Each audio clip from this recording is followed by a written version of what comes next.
बीटीटीएच के एक और मजेदार सी नोवेल एपिसोड में आपका स्वागत है। और ये वाला एपिसोड होने वाला है बहुत ज़्यादा इंटरेस्टिंग, क्योंकि इसमें हमें मालूम पड़ेगा कि आखिर वो बोधिसत्व बॉडी ट्रांसफॉर्मेशन सलाइवा किसके पास जाने वाला है। अब पिछले एपिसोड में जियान ने उस मैजिकल बीस्ट की डेड बॉडी को खरीद लिया था, जिसके बाद बारी आ चुकी थी इस बोधिसत्व बॉडी ट्रांसफॉर्मेशन सलाइवा की। और इसे तो सीधा मोशिंगटियन खुद ऑक्शन करता है, जहाँ पे एक एक करके सारे के सारे एक्सपर्ट्स उस एनर्जी बैरियर के अंदर जाते हैं। खैर शाओली के बाद जियान भी उस बैरियर में एंटर कर जाता है, और जब मोशिंगटियन पूछता है कि तुम क्या एक्सचेंज के लिए यूज करने वाले हो, तो जियान फटाक से निकाल लेता है वो जोंग ब्रेकिंग पिल। मोशिंगटियन के लिए जोंग ब्रेकिंग पिल कोई अनजानी बात नहीं थी, क्योंकि ये मेडिसिनल पिल काफी ज्यादा रेनाउंड थी। और ऑफ कोर्स ये सेम चीज लागू होती है उस चीशन पे, जो कि मोशिंगटियन के पीछे भी खड़ा हुआ था। और इस समय हम चीशन की आंखों में काफी ज्यादा ग्रीडी लाइट को देख सकते हैं। और ब्लैक एम्पर सेक्ट की बात करी जाए तो उसके पास बस एक ही दो जोंग था, और इसी वजह से ब्लैक एम्पर सेक्ट इतने टाइम से ब्लैक कॉर्नर रीजन में खड़ा हुआ है। अब खैर इस बात से ये तो क्लियर हो जाता है कि दो जोंग की यहाँ पे क्या इंपॉर्टेंस है। और मोशिंगटियन की ये बहुत ज्यादा इच्छा थी कि वो अपने सक्सेसर को एक दो जोंग लेवल का वॉरियर बनाए। और इस स्टेज तक सबसे ज्यादा पहुंचने का चांस जिसका था वो था इसका बेटा मोया, क्योंकि मोया ने छोटे से ही काफी ज्यादा आउटस्टैंडिंग टैलेंट को शो किया था। और ब्लैक एम्पर सेक्ट ने भी मोया के ऊपर यानी कितने ट्रेजर्स को वेस्ट कर दिया था। और यही रीजन था कि मोया 30 ईयर्स से पहले दो हुआंग में ब्रेक थ्रू कर पाया। लेकिन किसी को एक दो जोंग लेवल का वॉरियर बनना है तो उसके लिए बस इतने रिसोर्सेज से काम नहीं चलने वाला। अब क्योंकि मोशिंगटियन खुद एक जेन्युइन दो जोंग था, तो सबसे ज्यादा क्लैरिटी इस बात की तो उसे थी। एक दो हुआंग और दो जोंग में बहुत ही बड़ा गैप होता है, और जिसे क्रॉस करना एक्सट्रीमली डिफिकल्ट होता है। ऑनेस्टली स्पीकिंग मोया के टैलेंट के बाद भी मोशिंगटियन इस बात से श्योर नहीं था कि उसका बेटा दो जोंग बन ही जाएगा, क्योंकि एक दो जोंग लेवल को अचीव करना अगर इतना आसान ही होता तो इस ब्लैक कॉर्नर रीजन में इतने कम दो जोंग नहीं होते। खैर मोशिंगटियन को भले ज्यादा उम्मीद नहीं थी, पर बात यह भी नहीं थी कि उसने पूरी की पूरी होप को खो दिया हो। उसका सिंपल रीजन था कि मोया कई ट्रेजर्स को ऑलरेडी खा चुका है, और अब ब्लैक एम्पर सेक्ट बिल्कुल भी रुक नहीं सकता। और अगर मोया दो जोंग पे एडवांस हो जाता है तो ब्लैक एम्पर सेक्ट की स्ट्रेंथ बहुत ही तेजी से राइज करने वाली है। अब भले ही वो इससे ब्लैक कॉर्नर रीजन को यूनिफाई न कर सके, पर ब्लैक एम्पर सेक्ट के कंपटीटर्स को वो जड़ से उखाड़ सकते हैं। खैर अभी तो ब्लैक एम्पर सेक्ट ऐसा करने में बिल्कुल भी कैपेबल नहीं है। ऑफ कोर्स ये सब की प्री कंडीशन थी कि मोया दो जोंग बन सके, लेकिन अगर मोया को बस अपने ऊपर छोड़ दिया जाए तो वो शायद दो जोंग में कभी ब्रेक थ्रू नहीं कर पाएगा। और इस वजह से मोशिंगटियन एक ऐसे मौके की तलाश में था, स्पेशली एक ऐसी मेडिसिनल पिल की तलाश में था जो मोया के क्रूशियल मोमेंट में काम आ सके। और वहीं पे जियान का ये दो जोंग पिल वाला सीधा निशाना जाके लगता है। खैर मोशिंगटियन अपनी आंखों के एक्साइटमेंट को थोड़ी देर बाद कंट्रोल कर लेता है। हम देखते हैं मोशिंगटियन के हाथ में जियान की उस जेड बोतल को, जिसे वो अपने पीछे खड़े हुए चीशन को दे देता है। और चीशन भी बिना कुछ कहे सुने इस बात को समझ गया था। हम चीशन को उस पिल को बाहर निकालते हुए देखते हैं, और अब उसके पाम में आ चुकी थी। और जैसे जैसे वो इस पिल को स्टडी करता जा रहा था, हम उसके एक्सप्रेशन को और ज्यादा अगली होते हुए देखते हैं। खैर थोड़ी देर बाद वो एक कॉम्प्लिकेटेड फेस लेके मोशिंगटियन से कहता है कि सेक्ट लीडर ये सच में एक जोंग ब्रेकिंग पिल है, और तो और इसकी क्वालिटी काफी ज्यादा हाई है, साथ ही में इसके मेडिसिनल इफेक्ट्स को अच्छे से प्रिजर्व किया गया है। अब चीशन के वेरिफिकेशन के बाद मोशिंगटियन की स्माइल और भी ज्यादा वाइड हो गई थी। वो एक स्माइल के साथ जियान की तरफ नॉड करता है। मोशिंगटियन कहता है जैसा मुझे याद आ रहा है शायद इसी पिल को मिस्टर यान शाओ ने वहाँ पे रिफाइन किया होगा। ऑफ कोर्स यहाँ पे जियान इसे डिनाई नहीं करने वाला था। वो हाँ करके मोशिंगटियन से पूछता है कि सेक्ट लीडर मो आप इस जोंग ब्रेकिंग पिल के बारे में क्या सोचते हो, जिसका रिप्लाई करते हुए मोशिंगटियन कहता है कि बिल्कुल हमारे ब्लैक एम्पर सेक्ट को इसी जोंग ब्रेकिंग पिल की जरूरत है। लेकिन तभी उसे कुछ याद आता है, और हम उसके एक्सप्रेशन को दोबारा से चेंज होते हुए देखते हैं। वो जियान से कहता है कि अगर आपका यही आइटम है जो आप एक्सचेंज के लिए यूज करना चाहते हो तो आप अपनी सीट पे जाके वेट कर सकते हो, क्योंकि हमें इसे लेके अपने कुछ एल्डर से डिस्कशन करना होगा, जिसके बाद बोधिसत्व बॉडी ट्रांसफॉर्मेशन सलाइवा को अपना न्यू ओनर मिल जाएगा। ये सुन के जियान भी हाँ बोल देता है। हम देखते हैं जियान को उस जेड बोतल को अपनी स्टोरिंग में वापस रखते हुए। ऑफ कोर्स इसे रखने से पहले जियान ने उसे अच्छे से अपनी दुकी से कवर कर लिया था, क्योंकि जियान को यहाँ पे काफी ज्यादा कॉशियस रहने की जरूरत थी, क्योंकि जियान जानता है कि ये चीज कितनी ज्यादा कीमती है, और जो लोग जियान के सामने है वो भी काफी ज्यादा खतरनाक है। और अगर वो यहाँ पे सावधान नहीं रहता है तो फिर जियान को तो मालूम भी नहीं पड़ेगा कि उसकी जान कैसे गई। उस बोतल को अपनी स्टोरिंग में रखने के बाद जियान अपने दोनों हाथों से कप करता है, जिसके बाद हम देखते हैं जियान को सर्कल से बाहर आते हुए। खैर जब जियान उस बैरियर से बाहर आ गया था तभी मोशिंगटियन की वो स्माइल भी चेंज हो गई थी। इस समय मोशिंगटियन काफी ज्यादा कंफ्यूजन में लग रहा था। वो काफी ज्यादा गहराई से सोचने के बाद चीशन से एक क्वेश्चन पूछता है। मोशिंगटियन कहता है कि एल्डर जी हमारे पास ऐसी 3 चीजें हैं जिनमें हमें इंटरेस्ट है, जिसमें से एक लेवल 7 की पिल भी है जिसका नाम है लाइफ रिटर्निंग पिल, और इस पिल को ओल्ड यंग शेन ने निकाला था। और दूसरा ऑप्शन है वो स्पिरिचुअल मर्जर टेक्निक जो कि इस बार डीमन फ्लेम वैली ने यूज करी है। और फिर हमारा तीसरा ऑप्शन आ जाता है यान शाओ की ये जोंग ब्रेकिंग पिल। आपको इन तीनों में सबसे ज्यादा सूटेबल क्या लगता है? चीशन जब ये सुनता है तो वो थोड़ा सा स्टार्टल्ड हो गया था। वो अपनी आईब्राउज को नेट करके कहता है कि लाइफ रिटर्निंग पिल तो एक लेवल 7 की मेडिसिनल पिल है, और अगर ग्रेड की बात करें तो बाकी के दो आइटम्स को ये इजीली क्रश कर देती है, क्योंकि इससे एक मरते हुए इंसान की जिंदगी बचाई जा सकती है। अगर किसी इंसान का सर नहीं कटा हो या फिर उसकी पूरी बॉडी का कीमा नहीं बन गया हो तब तक उस वॉरियर की लाइफ इस पिल से बचाई जा सकती है। और अगर आप इस पिल को पोजेस करते हो तो इसका सीधा मतलब ये होगा कि आपके पास 2 लाइफ होंगी, और यही सबसे ज्यादा क्रिटिकल इंपॉर्टेंट चीज है, क्योंकि आप हमारे हमारे ब्लैक एम्बर सेक्ट के सबसे ज्यादा इंपॉर्टेंट फिगर हो,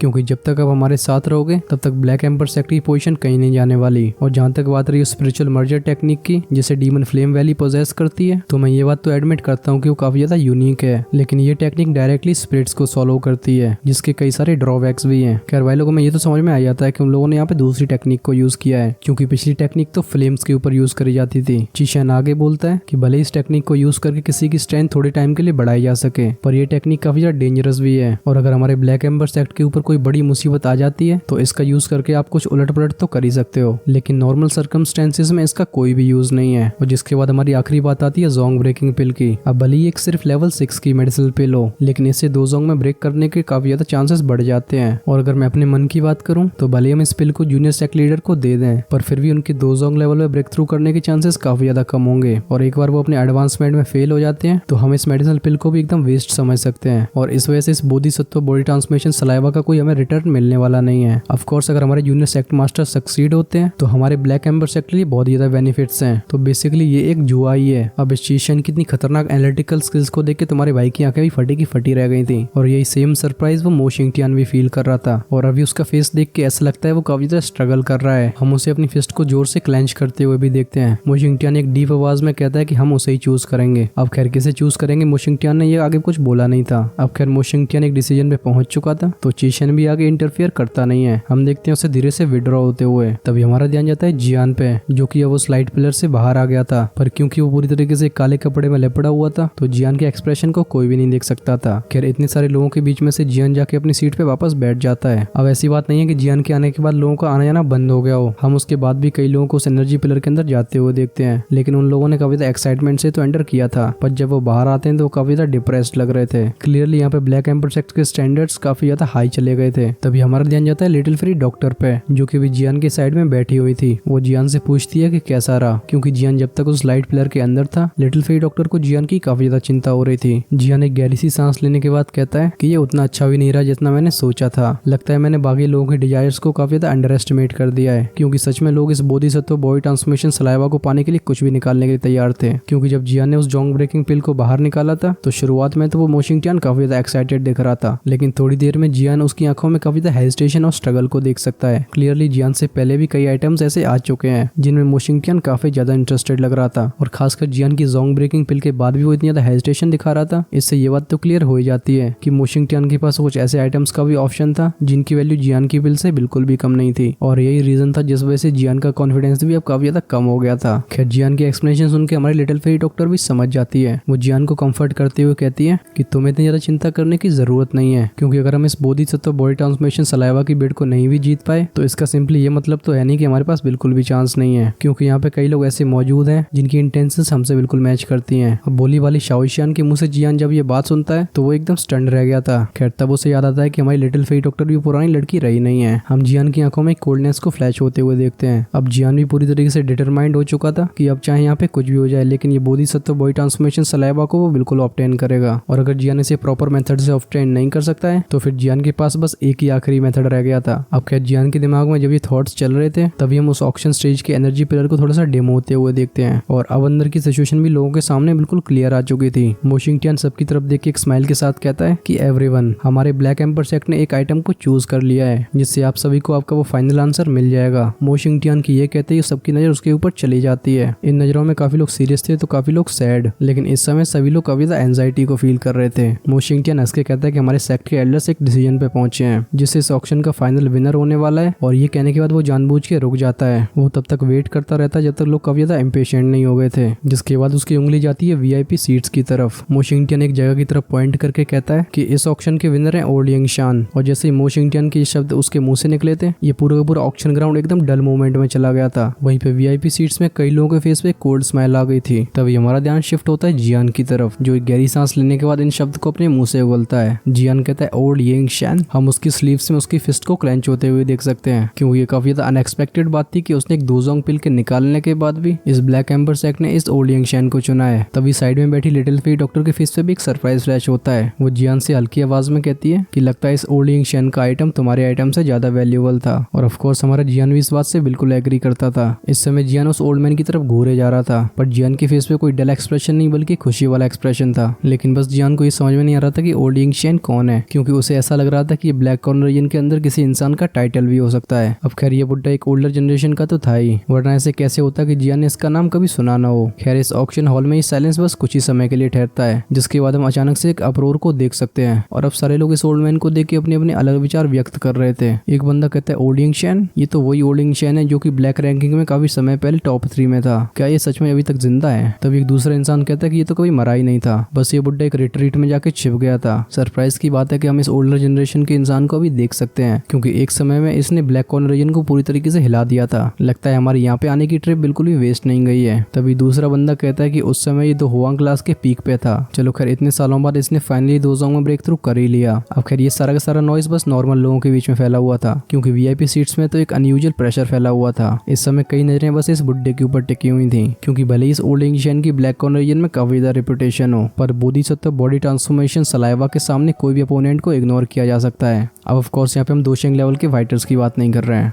लेकिन इतनी खतरनाक सिचुएशन के बाद भी उस बुड्ढे के फेस पे बिल्कुल भी डर का माहौल नहीं था। इस समय वो अपनी आंखें बंद करके अपनी चेयर पर लीन हो गया था, पर इस बुड्ढे की वो शांति काफी ज्यादा ब्रूटल लग रही थी। अब खैर ये बात सही भी है, क्योंकि सॉफ्ट लोगों के लिए इस ब्लैक कॉर्नर रीजन में कोई जगह नहीं थी, और ये ओल्ड यंग शेन टॉप 3 की ब्लैक रैंकिंग में ऐसे ही नहीं पहुंच गया था। इसके हाथों से कई एक्सपर्ट्स अपनी जान गंवा चुके हैं, और उस समय ब्लैक कॉर्नर रीजन में इस ओल्ड यंग शेन की काफी ज्यादा फियर्स रेपुटेशन थी, जो कि इतने सालों की तपस्या के बाद काफी ज्यादा कम हो गई है, क्योंकि अभी कुछ ऐसे लोग भी इसके ऊपर नजर गड़ाए हुए थे जिनकी क्लियरली इसे ऑफेंड करने की औकात नहीं है। तभी हमारा ध्यान जाता है ऑक्शन स्टेज पे, जहाँ पे इस माहौल को देख के वॉशिंगटन काफी ज्यादा खुश था। देखने से तो ऐसा लग रहा था जैसे उसे इस सिचुएशन के बारे में कुछ नहीं पता हो। वो कहता है कि अब इस बोधिसत्व बॉडी ट्रांसफॉर्मेशन सलाइवा का एक ओनर मिल गया है, तो हमारे ब्लैक एम्बर सेक्ट का ये ऑक्शन यहीं पे खत्म होता है, और अगले कुछ ही दिनों में हमारा ब्लैक एम्बर सेक्ट एक पार्टी को रखेगा, मतलब कि बैंक्वेट। जो भी इस बैंक्वेट में इंटरेस्टेड हो वो डेफिनेटली इसे ज्वाइन कर सकते हो। और जहाँ तक बात रही उन लोगों की जिन लोगों ने हमारे यहाँ से कुछ खरीदा है, तो मेरा ब्लैक एम्बर सेक्ट उनके सारे के सारे आइटम्स को उन्हें सक्सेसफुली पहुंचा देगा, और इस बारे में किसी को कोई चिंता करने की बिल्कुल जरूरत नहीं है। खैर वॉशिंगटन की ये बात खत्म हुई थी, तभी हम उस ओल्ड यंग शेन को खड़े होते हुए देखते हैं, जो कि एक एक्सप्रेशनलेस फेस को लेके उस वीआईपी रूम से बाहर आ गया था।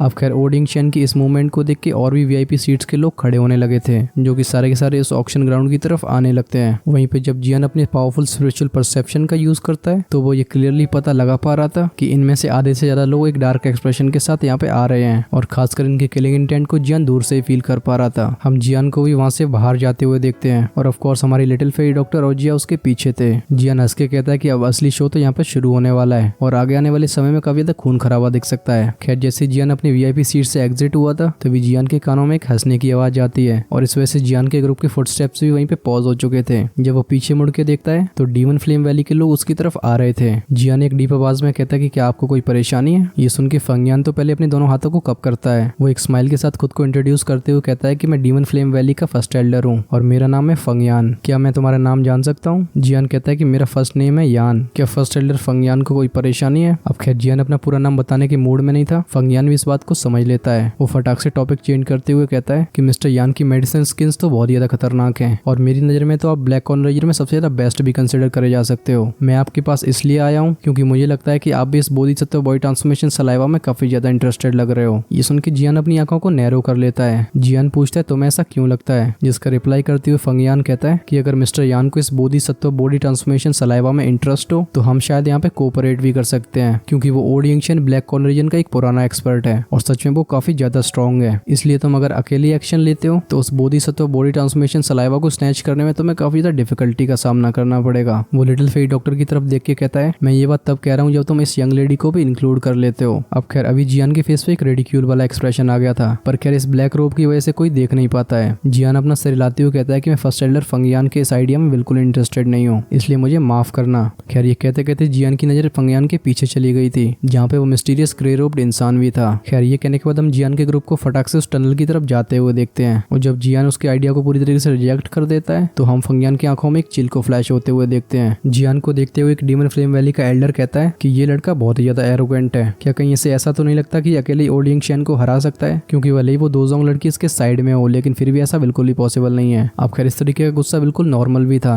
क्योंकि ब्लैक कॉर्नर रीजन में डीमन फ्लेम वैली को इस तरीके से इग्नोर करने वाले लोग बहुत ही ज्यादा कम थे। वहीं पे फंगियान का एक्सप्रेशन भी काफी ज्यादा डल हो गया था। फंगियान अपने पीछे उस मिस्टीरियस इंसान की तरफ एक रिस्पेक्टफुल आवाज में बोलता है कि मिस्टर अब हमें क्या करना चाहिए। तभी हमारा ध्यान शिफ्ट होता है उस ग्रे रोब्ड इंसान पे, जिसकी बॉडी में से हम एक इल्यूजनरी ऑरे को रिलीज होते हुए देखते हैं। वो एक इंडिफरेंट आवाज में कहता है कि इस समय सारे के सारे लोग बोधिसत्व बॉडी ट्रांसफॉर्मेशन सलाइवा को टारगेट कर रहे हैं। इस वजह से तुम ये तो बिल्कुल भूल जाओ कि अभी तुम्हारे साथ कोई कोऑपरेट करने वाला है। हाल फिलहाल तो तुम्हें खुद पे ही रिलाई करना होगा। अब भले ही ओल्ड एंशियन थोड़ा सा पावरफुल हो, लेकिन ऐसी बात भी नहीं है कि इसके सामने हमारी बिल्कुल नहीं चलेगी। तुम बस अपने कुछ लोगों को इसके ऊपर नजर रखने के लिए बोलो, और जैसे ये ब्लैक एम्पर सेक्ट से बाहर निकलता है हम इसके ऊपर एक्शन लेंगे। उस बंदे की ये बात सुन के फंगियान एक नॉड कर देता है, जिसके बाद उसका ध्यान जाता है सीधा शाओली और फर्स्ट एल्डर सूचियान पे। वो कहता है कि ये शाओगेट और जानन अकेडमी के लोगों का क्या किया जाए। इसका जवाब देते हुए वो ग्रे रोब्ड इंसान कहता है कि इन लोगों का भी तो इग्नोर करो, क्योंकि हमारे लिए सबसे ज्यादा जरूरी वो बोधिसत्व बॉडी ट्रांसफॉर्मेशन सलाइवा है। अब खैर ये सुन के तो फंगियान की एकदम बोलती बंद हो गई थी। फिर उसके एक इशारे पे वो सारे के सारे लोग वहां से जाने लगते हैं। इस ऑक्शन के सक्सेसफुली खत्म होने के बाद ब्लैक एम्पर सिटी का माहौल काफी ज्यादा लाइवली हो गया था, और साथ में जब ब्लैक एम्पर सेक्ट उस बैंक्वेट को हेल्ड करता है तो इससे इस माहौल में और भी ज्यादा चार चांद लग जाते हैं। पर कुछ लोग जिनकी सेंसेस काफी ज्यादा शार्प हैं, वो ये पता लगा पा रहे थे कि अब बहुत ही बड़ा ब्लड बाथ आने वाला है, जहाँ पे ऐसा हो सकता है कि कई लोगों की जान चली जाए। खैर इस ऑक्शन के एंड होने के बाद भी कुछ फैक्शंस नहीं जाते, बल्कि वो साइलेंटली ब्लैक एम्पर सिटी में रहने लगे थे। अब देखने से तो ऐसा लग रहा है कि जैसे वो इस बैंक्वेट को एंजॉय कर रहे हो, लेकिन इन सब की नजरें बस एक ही क्वार्टर पे टिकी हुई थी, और वो वही जगह थी जहाँ पे वो ओल्ड एंशियन रहता था। अब एंग्शियस एटमॉस्फेयर में जियान का ग्रुप काफी ज्यादा काम लग रहा था, क्योंकि भले ही उनका टारगेट भी वो बोधिसत्व बॉडी ट्रांसफॉर्मेशन सलाइवा हो, पर उन्हें इस बात की कोई चिंता नहीं थी कि वो ओल्ड एंशियन यहाँ से भाग जाएगा। और उसका सिंपल रीजन ये था कि और सारे सेक्ट इतना ज्यादा ऑलरेडी प्रयास कर रहे थे कि एक इवन दोजोंग लेवल भी अचानक से डिसअपियर नहीं हो सकता है। अब खैर जब तक सब लोग इस चीज की तैयारी में थे, जियान लिटिल फेरी डॉक्टर और जिया भी ब्लैक एम्पर सेक्ट ही पिकअप पोजीशन पे पहुंच गए थे, जहाँ पे मोशिंगटियन जियान के ग्रुप का काफी ज्यादा अच्छे से स्वागत करता है। अभी जियान के ग्रुप को अंदर इन्वाइट करके इनका काफी ज्यादा ध्यान रखा जा रहा था, और इतना ज्यादा कंफर्टेबल माहौल से जियान काफी ज्यादा अनकंफर्टेबल फील कर रहा था। फिर जब मोशिंगटियन और जियान के बीच में चैटिंग शुरू होती है तो मोशिंगटियन भी जियान के इम्पेशंस को सेंस कर पा रहा था। इस वजह से वो ज्यादा बकवास न करते वो सीधा पॉइंट पे आता है। मोशिंगटियन के एक इशारे पे वो सारे के सारे आइटम्स उसके सामने आ गए थे, जिनके लिए जियान ने ऑक्शन में बिड किया था, और ऑफ कोर्स उसमें वो मैजिकल बीस्ट की कॉर्प्स भी थी।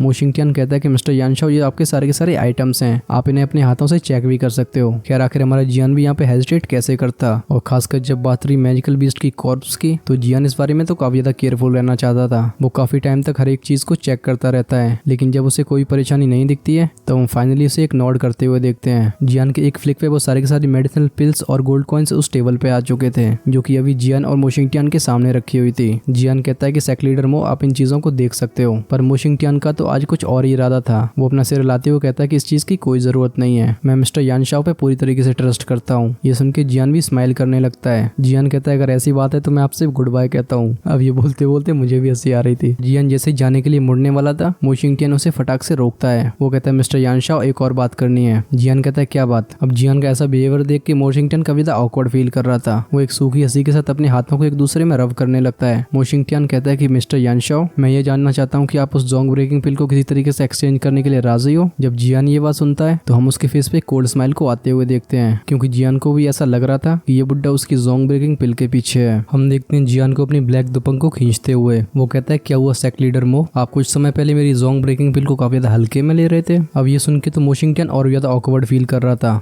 क्योंकि उसे पता है कि जियान उसके खिलाफ एक गरज को रखता है, और आखिर ऐसा हो भी क्यों ना। बोधिसत्व बॉडी ट्रांसफॉर्मेशन सलाइवा कोई छोटी चीज नहीं है। मोशिंगटियन एक सूखी स्माइल के साथ कहता है कि मिस्टर यानशाओ इस मैटर को लेके मैं भी काफी ज्यादा हेल्पलेस हूँ, क्योंकि ऐसे डिसीजन सारे के सारे एल्डर्स मिलके लेते हैं, और उन सारे के सारे एल्डर्स को ऐसा लग रहा था कि ओल्ड एंशियन का आइटम हमारे ब्लैक एम्पर सेक्ट के लिए ज्यादा सूटेबल है, और इसी रीजन की वजह से मुझे उनकी बात माननी पड़ी। खैर मोशिंगटियन के इस एक्सक्यूज को जियान भी जानता था, क्योंकि मोशिंगटियन की जो ब्लैक एम्पर सेक्ट में पोजीशन है, मोशिंगटियन जो शब्द कहता था वो लॉ बन जाते थे। अब भले एल्डर्स के पास थोड़े बहुत राइट्स हों, पर उनकी मोशिंगटियन के सामने कैसे चलने वाली थी। इस वजह से जियान मोशिंगटियन के शब्दों पर बिल्कुल भी ट्रस्ट नहीं करता। अब ऑफ कोर्स यहाँ पे चाहे जियान इस पे ट्रस्ट करे या ना करे, पर इस मैटर से जियान को कुछ लेना देना तो था नहीं, और मोशिंगटियन के लिए भी जोंग ब्रेकिंग पिल में इंटरेस्टेड होना बिल्कुल नॉर्मल सी बात है। खैर जियान को भी इस बात से कोई परेशानी नहीं थी। अगर मोशिंगटियन कोई ऐसा आइटम निकाल सकता है जो जियान को अपनी तरफ आकर्षित कर सके, तो जियान ये डील करने के लिए भी तैयार था। जियान हंसते हुए कहता है कि सेक्ट लीडर मो आप मुझसे ये मत कहना कि आपके पास दूसरा बोधिसत्व बॉडी ट्रांसफॉर्मेशन सलाइवा है। जियान की ये बात सुन के तो मोशिंगटियन की फेस की वो स्माइल एकदम स्टिफ पड़ जाती है। वो अपना सिर हिलाते हुए कहता है कि मिस्टर यानशाओ आप कैसी बात कर रहे हो, हमारे ब्लैक एम्पर सेक्ट के पास बस एक ही बोधिसत्व बॉडी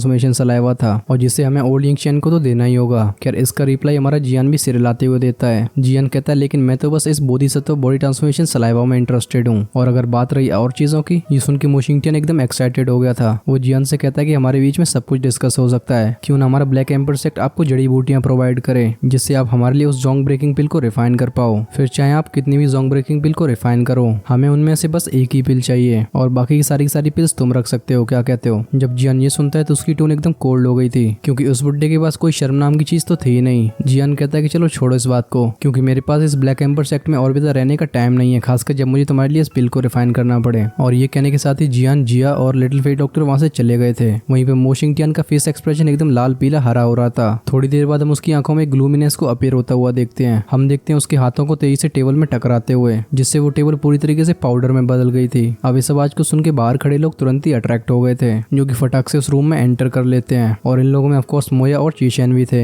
एक बंदा कहता है कि उसने एग्री नहीं किया। ये सुन के मोशिंगटियन एक डार्क एक्सप्रेशन के साथ नोट कर देता है। वो कहता है ये लड़का बहुत ही ज्यादा घमंडी है, क्योंकि हमारा ब्लैक एम्पर सेक्ट इसे सारी जड़ी बूटियों को प्रोवाइड करने का ऑफर दे रहा था, जिससे वो चाहे कितनी भी पिल्स को रिफाइन करता। बस इस लड़के को हमें एक जोंग ब्रेकिंग पिल को देना था, लेकिन फिर भी इसकी इतनी हिम्मत की हमारे ऑफर को डिक्लाइन करे। चीशेन हंसते हुए कहता है कि आजकल के यंग लोगों में ये हैबिट तो है ही, वो सारे के सारे काफी ज्यादा एरोगेंट हैं। तभी हमारा ध्यान जाता है मोया पे, जो इस समय काफी ज्यादा एंग्शियस लग रहा था। वो कहता है फादर अब क्या किया जाए? अब मुझसे ये मत कहना कि आपको अब जोंग ब्रेकिंग पिल नहीं चाहिए। मोया जानता था कि ये सब उसके लिए किया जा रहा है, और जब वो दो हुआंग से दो जोंग में ब्रेक थ्रू करने वाला होगा, तब ये जोंग ब्रेकिंग पिल उसके लिए काफी ज्यादा काम में आएगी। इस वजह से जब ये नेगोशिएशंस एकदम कोलैप्स हो जाती हैं, तो मोया भी एकदम पूरी तरीके से हेल्पलेस हो गया था। अब मोया का ऐसा रिएक्शन देख के मोशिंगटियन और ज्यादा गुस्सा हो जाता है। वो उसे डांटते हुए कहता है कि तुम इतना ज्यादा एंग्शियस क्यों हो रहे हो? तुम क्या ये चाहते हो कि मैं उससे वो जोंग ब्रेकिंग पिल को स्नैच करूं? क्योंकि उसके साइड में जो यंग लेडी थी, उसकी स्ट्रेंथ के साथ मैं उसे बिल्कुल ऑफेंड नहीं कर सकता, क्योंकि मुझे भी कॉन्फिडेंस नहीं है कि मैं उसे डिफीट कर सकता हूँ। अब मोशिंगटियन की ये बात सुन के मोया कुछ भी बोलने के लायक नहीं रहा था। चीशेन कहता है कि सेक्ट लीडर आप क्या करना चाहते हो? हम मोशिंगटियन की आंखों में कोल्डनेस को फ्लैश होते हुए देखते हैं। वो कहता है हमें पहले इस सिचुएशन के लिए वेट करना पड़ेगा, क्योंकि इनका टारगेट भी वो बोधिसत्व बॉडी ट्रांसफॉर्मेशन सलाइवा ही है, और वो ओल्ड यिंगचैन भी कोई नॉर्मल वॉरियर नहीं है, जिस वजह से उसके हाथों से इस चीज को स्नैच करना बिल्कुल भी इजी नहीं होने वाला। और जब वो सफेद कपड़े वाली लड़की और वो ओल्ड यिंगचैन पूरी तरीके से इंजर्ड हो चुके होंगे, तब मैं वहां पे आराम से इंटरवीन कर सकता हूँ। क्योंकि अगर ये लड़का हमारे ऑफर को बिल्कुल एक्सेप्ट करने के लिए तैयार नहीं है, तो फिर हमारे विशेष मेथड्स के लिए हमें ब्लेम बिल्कुल नहीं कर सकता।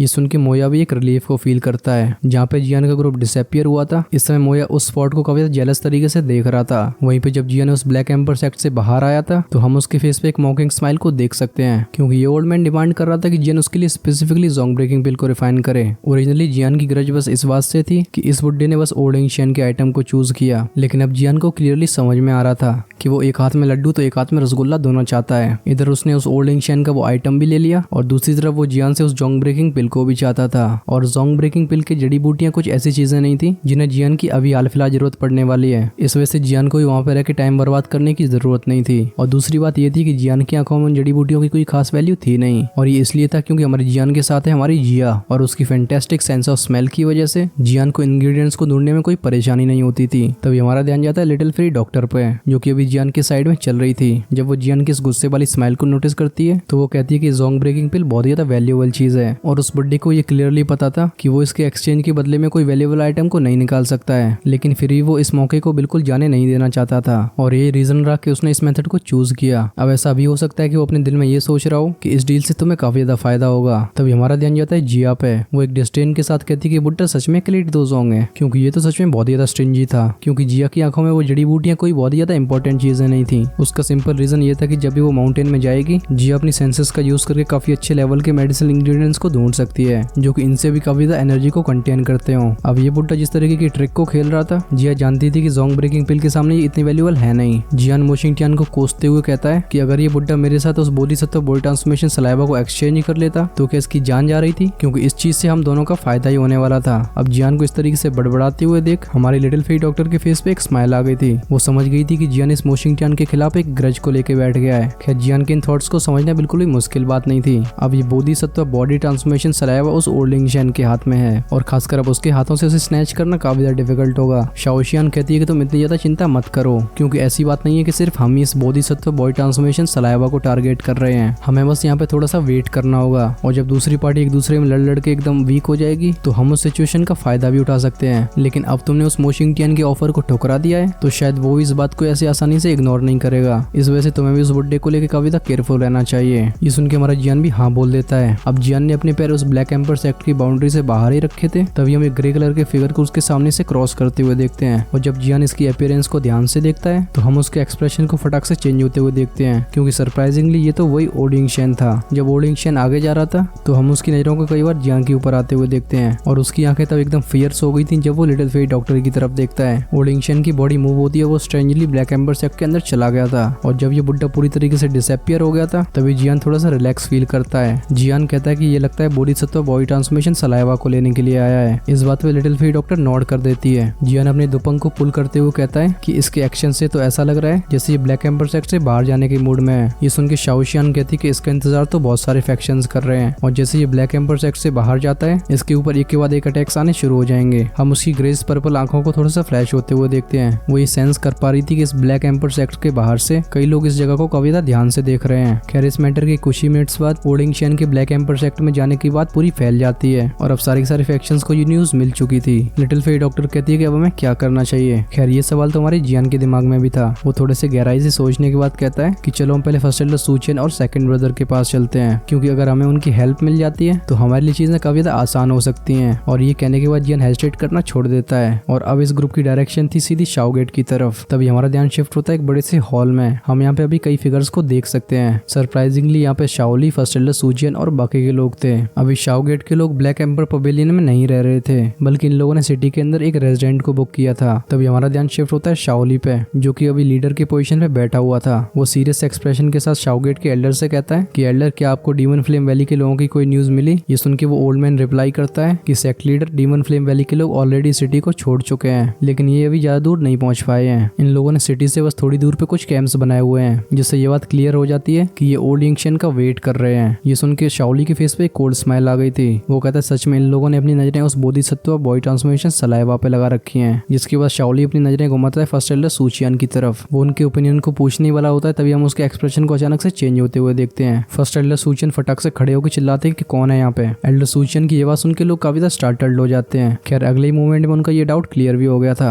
क्योंकि किसी भूत की तरह 3 लोग उनके सामने अपीयर हो चुके थे, जिसमें से 2 लोग पूरी तरीके से काले कपड़ों में कवर हो रखे थे। लेकिन यही सेम चीज उस लड़की के बारे में नहीं कह सकते, जो कि इस समय सफेद कलर के कपड़ों में थी। और जब इन तीनों को शाओली देखता है तो उसका एकदम फेस एक्सप्रेशन चेंज हो गया था, क्योंकि इन्हीं लोगों को ऑक्शन के अंदर शाओली ने ऑफेंड कर दिया था। और इस समय यहाँ पे आने का इन तीनों को बस एक ही मतलब हो सकता है, वो है मुसीबत। अब इन तीनों के अपीयरेंस की वजह से लोग अपनी दुखी को सर्कुलेट करने लगे थे, जिसके बाद हॉल में सारे के सारे लोग एक साथ मूव करते हैं। और अब वो आ चुके थे फर्स्ट एल्डर सूचियान के पीछे, क्योंकि वो जानते थे कि एक एलीट दोजों के सामने बिल्कुल चीटी की जैसे हैं। वहीं पे फर्स्ट एल्डर सूचियान का फेस भी एकदम सीरियस हो गया था, क्योंकि वो भी एक लेवल 6 के एल्केमिस्ट को बिल्कुल भी ऑफेंड नहीं करना चाहते, जिसने लेवल 6 की टॉप ग्रेड की पिल को रिफाइन किया हो। वो अपने दोनों हाथों को कप करके कहते हैं कि फ्रेंड, हमने उस ऑक्शन के अंदर अपनी अपनी एबिलिटी पे रिलाई किया था, और इस वजह से आपको कोई भी ग्रज मानने की जरूरत नहीं है। वो अपने आप को इंट्रोड्यूस करते हुए कहते हैं कि मैं जानन एकेडमी का फर्स्ट एल्डर हूँ, क्या आप मेरी रेपुटेशन को देख के इस मैटर को जाने दे सकते हो? लेकिन जब वो ब्लैक फिगर फर्स्ट एल्डर सूचियान की बात सुनता है तो ऐसा लग रहा था जैसे वो पूरी तरीके से स्टंड रह गया हो, और इस समय उसे समझ में नहीं आ रहा था कि वो रोए या हंसे। ओके अभी वो ये वाला गाना गा रहा होगा कि रोऊं क्या हंसूं, करूं मैं क्या करूं। खैर हम उसे अपनी दुपंग को पुल करते हुए देखते हैं, जिससे शाओली और बाकी सभी के सामने एक फैमिलियर फेस अपीयर होता है। जियान कहता है कि फर्स्ट एल्डर, आपके ये शब्द काफी ज्यादा सीरियस लग रहे हैं। अब खैर जियान के इस अपीयरेंस से लोगों के क्या रिएक्शंस होने वाले हैं, और आखिर ये दोनों भाई मिलकर ऐसा कौन सा प्लान बनाने वाले हैं, ये सब हमें मालूम पड़ेगा नेक्स्ट एपिसोड में। और खैर अब तुम्हें तो समझ में आ ही गया होगा कि बस आगे अब जियान की पावर बढ़ने वाली है और कई फाइट्स भी दिखने वाली हैं, और जितनी ज्यादा पावर बढ़ती है उतनी हमारी क्यूरियोसिटी भी बढ़ जाती है, और साथ ही में जो मजा आता है वो तो नेक्स्ट लेवल पे जाता है। खैर तुम्हें ये एक्सप्लेनेशन कैसा लगा है कमेंट्स में जरूर बताना। साथ ही में अगर तुम्हें ऐसा लगता है कि मैं कुछ इंप्रूव कर सकता हूँ तो उसे भी कमेंट्स में लिखना बिल्कुल मत भूलना, क्योंकि इससे मैं तुम्हारे लिए और भी अच्छा कंटेंट ला पाऊंगा। अब खैर हमारी कम्युनिटी यहाँ पे ग्रो तो कर ही रही है, पर हो सके तो इसे और भी ज्यादा फैला दो। अब वो कैसे पॉसिबल है ये मैं तुम पे छोड़ता हूँ, क्योंकि सारा का सारा काम अकेले मैं नहीं करने वाला। खैर अगर तुम पहली बार इस चैनल को विजिट कर रहे हो तो तुम उस लाल बटन को दबा सकते हो, जिससे तुम बन जाओगे हेल गार्डन फैमिली का एक पार्ट, और आगे आने वाली सारी वीडियोस की नोटिफिकेशन तुम्हें सबसे पहले मिलेंगी। इससे पिछला वाला एपिसोड तुमने नहीं देखा है तो उसे देखना बिल्कुल मत भूलना, क्योंकि उसमें तो सच में काफी ज्यादा सरप्राइजेस छुपे हुए थे, और एंड में क्या होने वाला था ये तो मुझे भी याद नहीं था। खैर उसे तुम लेफ्ट साइड में क्लिक करके देख सकते हो, और जैसे अगला एपिसोड रिलीज होता है मैं उसे राइट साइड में अवेलेबल करवा दूंगा। So do check that out. हम मिलते हैं वीडियो के उस पार, तब तक के लिए take care, tata bye bye.